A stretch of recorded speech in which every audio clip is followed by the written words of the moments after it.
Hi friend, আমি আবার এসে গেছি একটা নতুন ভিডিও নিয়ে। আজকের ভিডিওটা হচ্ছে আমরা নন্দনকানন ঘুরতে যাচ্ছি। তো আজকের যে ভিডিওটা দেখবে আমরা এখান থেকে নন্দনকানন কিভাবে পৌঁছালাম, তো সেটা আমি তোমাদেরকে দেখাচ্ছি। আচ্ছা, প্রথমেই বলে রাখি, খুব আর্লি মর্নিং উঠে গেছি, কারণ আমাদের একটা কন্ডিশন ছিল যে আমরা নন্দনকানন 8টা থেকে 8:30টার মধ্যেই পৌঁছাবো। আর ভোরের এই দেখো ভিউটা তোমাদের দেখিয়ে দিলাম, সমুদ্রের পুরী বিচটার ভিউটা। সমুদ্রটা দেখো কেমন একটু কুয়াশা কুয়াশা টাইপ লাগছিল। আর তোমাদেরকে একটা কথা বলে রাখি, আমি একটা এখানে সিএনজি অটো বুক করেছি, এটার ভাড়া পড়েছে 2600 টাকা, মানে আমরা নিয়েছি।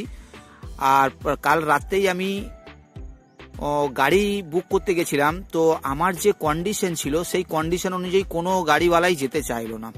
প্রথম নম্বর, আমি বলেছিলাম যে নন্দনকাননের কমপ্লিট ভিডিও, মানে আমি এর আগে নন্দনকানন 4 বার গেছি, তো 4 বারে নন্দনকাননটা কোনোবারই আমি পুরোটাই ঘুরতে পারিনি। কারণ কি, প্রত্যেকবার যতবার এর আগে গাড়ি করে গেছি, তারা নন্দনকানন পৌঁছাতেই 11টা থেকে 12টা বাজিয়ে দিচ্ছে, আর 4টে বাজতে না বাজতে আমাকে ওখান থেকে তুলে নিত। তো এই কারণেই মানে ওরা দেখাচ্ছে এখান থেকে 9টার সময় বেরোলো, আবার সন্ধ্যে 6টাকে ঘর ঢুকছে, কারণ ভুবনেশ্বর যেতেই 2 ঘন্টা লাগছে। তো সেই হিসাবে আমি গাড়ি না করে এবারে গাড়িতে ওরা বলছিল, কেউ বলছে 5,500 টাকা, কেউ বলছে 6,000, আর একজন সব দিয়ে কম 5,200। তো আমি দেখলাম যে 5,200 টাকা দিয়ে গাড়ি ভাড়ার কোনো মানেই হয় না। তো এই টোটোওয়ালাও 3,000 বলেছিল, একে আমি এই অটোওয়ালাটা, সরি সিএনজি অটো এটা, তো এই অটোওয়ালাটাও 3,000 বলেছিল, একে আমি 2600 টাকায় রাজি করিয়েছি। আমরা যে দেখছো এখন সকালে, এটা আমরা 6:30টায় বেরিয়েছি, তো 6:30টা ডট বাজেনি, 6:20-র মধ্যে আমরা বেরিয়ে গেছি, যাতে আমরা 2 ঘন্টার মধ্যে মানে 8:20-র মধ্যে আমরা নন্দনকানন পৌঁছে যাব। কারণ নন্দনকাননটা 8টা থেকে বিকেল 5টা অবধি খোলা থাকে। তো আমার মনে হয় না আমরা এতটা টাইম দেওয়ার পরেও পুরো নন্দনকানন ঘুরতে পারবো। তার মানে এর আগে যতবার আমরা ওই তোমার ধরো 3,000 টাকা করে আমাদের কাছে গাড়ি ভাড়া নিয়েছিল, তো তারা আমাদেরকে বেশি ঘোরাতেই পারেনি, মানে তাড়াতাড়ি ডাকতো। তো যাই হোক, আমরা এখন বেরিয়ে গেছি ভুবনেশ্বর, এটা পুরী ভুবনেশ্বর রোড আছে, এটা হাই রোড। তো এখন আমরা ভুবনেশ্বরের দিকে এগোচ্ছি। তো এখানের এই গ্রামগুলোর নাম আমি জানি না, আর জিপিএস করেও আমি এগুলো দেখিও নি। তো যাই হোক, একটা টোল ট্যাক্স পড়েছে, তো এই দাদার কাছে জানতে পারলাম যে এই সিএনজি অটো যেগুলো রয়েছে, মানে 3 চাকা, এদের নাকি টোল লাগে না। তো সেই হিসাবে এর টোলের কোনো গল্প নেই। তো আমরা পেরিয়ে গেলাম।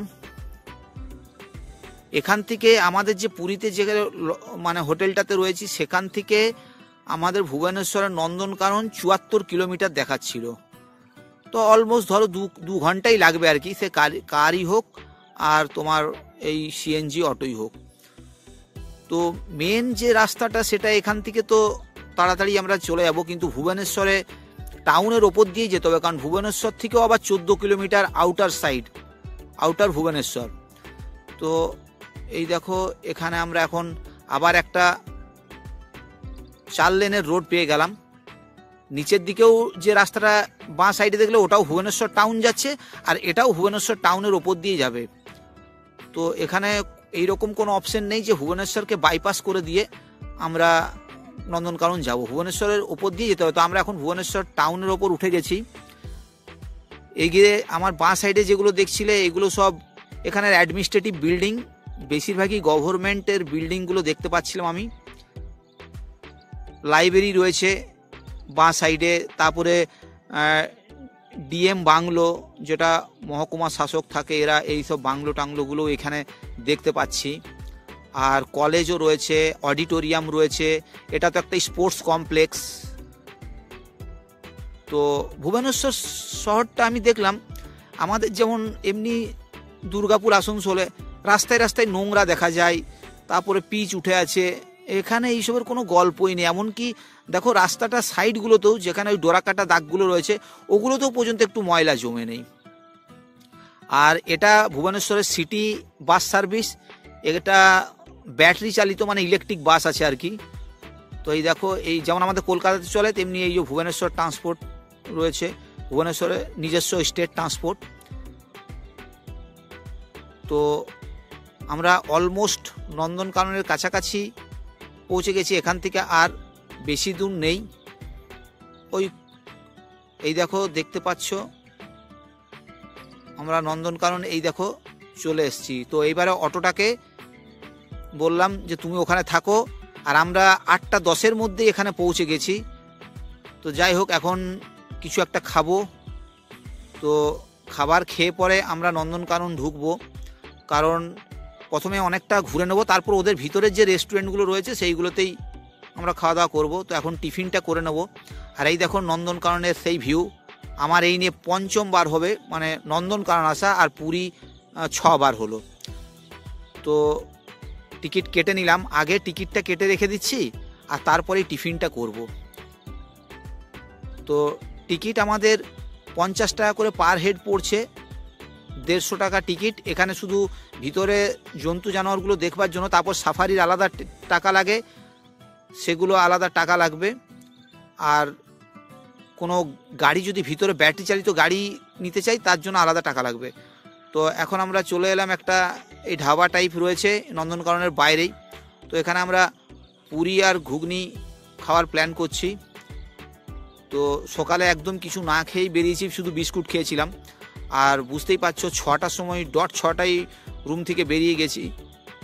তো এই দেখো পুরি দিয়েছে, 30 টাকা প্লেট নিল পুরিটার, 4টে পুরি আর সবজি, মানে সবজি বলতেই আলু মটর দিয়েছে। তো আমরা 3 জনেই আলু মটর আর পুরি খেয়ে নিলাম। দেবশ্রীও খাচ্ছে এখানে। আর আমারও স্পেশালি বলতে হবে যে নট ডাউটলি পুরিগুলো খুব সুন্দর করেছে, আর গরম গরম পুরি সকালবেলায় খুবই ভালো লাগলো আমার। অরিনেরও খুব ভালো লেগেছে। দেবশ্রী তেলে ভাজা খুব একটা খায় না, তো খেয়ে নিল আজকে জোর করেই। তো এখন আমি এই পুরি আর ঘুগনি খেয়ে পরেই আমরা নন্দনকাননের দিকে এগোবো, মানে ভিতরে এন্ট্রি নেব। টিকিটটা তো আগেই বললাম কেটে রেখেছি। এই দেখো এখানে বিভিন্ন কাউন্টার রয়েছে, আর কাউন্টারের মধ্যে ওপরে টাইম টেবিল সব দেওয়া রয়েছে, তোমরা পজ করে দেখতে পারো কত টাকার কি চার্ট আছে, কত টাকা লাগছে, এখানে সব পজ করে তোমরা দেখতে পারো। ওই জন্য আমি এটা একটু দাঁড়িয়ে থেকে তুললাম। আর এই দেখো গেটের মধ্যে ঢুকে যাচ্ছি, এটা নন্দনকাননের গেট। এই নন্দনকানন জুলজিক্যাল পার্ক। এখানে একটু পরে, এখনও টিকিট চেক হবে না, টিকিটটা একটু পরেই চেক হবে। তো বন্ধুরা, তোমাদের এই ভিডিওটা কেমন লাগলো আমাদের নন্দনকানন পৌঁছানোর, তো অবশ্যই আমাকে কমেন্ট করে জানিও। দূরে আমাদের টিকিট চেক হবে। আর তোমাদেরকে আরেকবার বলছি, তোমরা ভিডিওটা দেখার জন্য তোমাদেরকে অসংখ্য ধন্যবাদ।